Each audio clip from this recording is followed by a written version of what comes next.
તો મિત્રો આજે છે ને એક અગત્યની વાત કરું છું કે જીવનમાં અમુક જે એવા ફેસલા છે ને જે યોગ્ય સમયે લઈ જ લેવા જોઈએ અને એ પગલાં આપણે ભરવા જરૂરી છે અને એવા અમુક કાર્યો છે જે યોગ્ય સમયે થઈ જવા જોઈએ જેમ કે આપણે લગ્ન છે, પછી મેન પોઈન્ટ તો મિત્રો કે જીવનમાં એટલા સક્સેસ તો થઈ જવું કે ફેમિલી માટે કંઈક કરી શકીએ. મિનિમમ આપણી મંથલી ઇન્કમ તો પરફેક્ટલી થઈ જવી જોઈએ.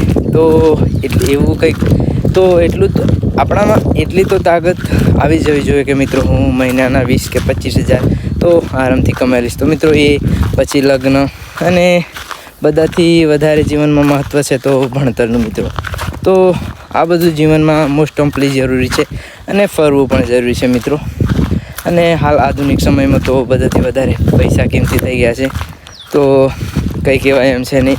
કેટલા લોકો તો પોતાનું પરિવાર એ છોડીને જતા રહે છે. તો આવું બધું ઘણું ચાલે છે મિત્રો. પણ બસ આપણે ફેમિલી ખુશ રહે અને આપણે ખુશ રહીએ એટલું તો મિત્રો આપણે જીવનમાં કરવું જ જોઈએ. બાકી તો જેની જેવી સોચ.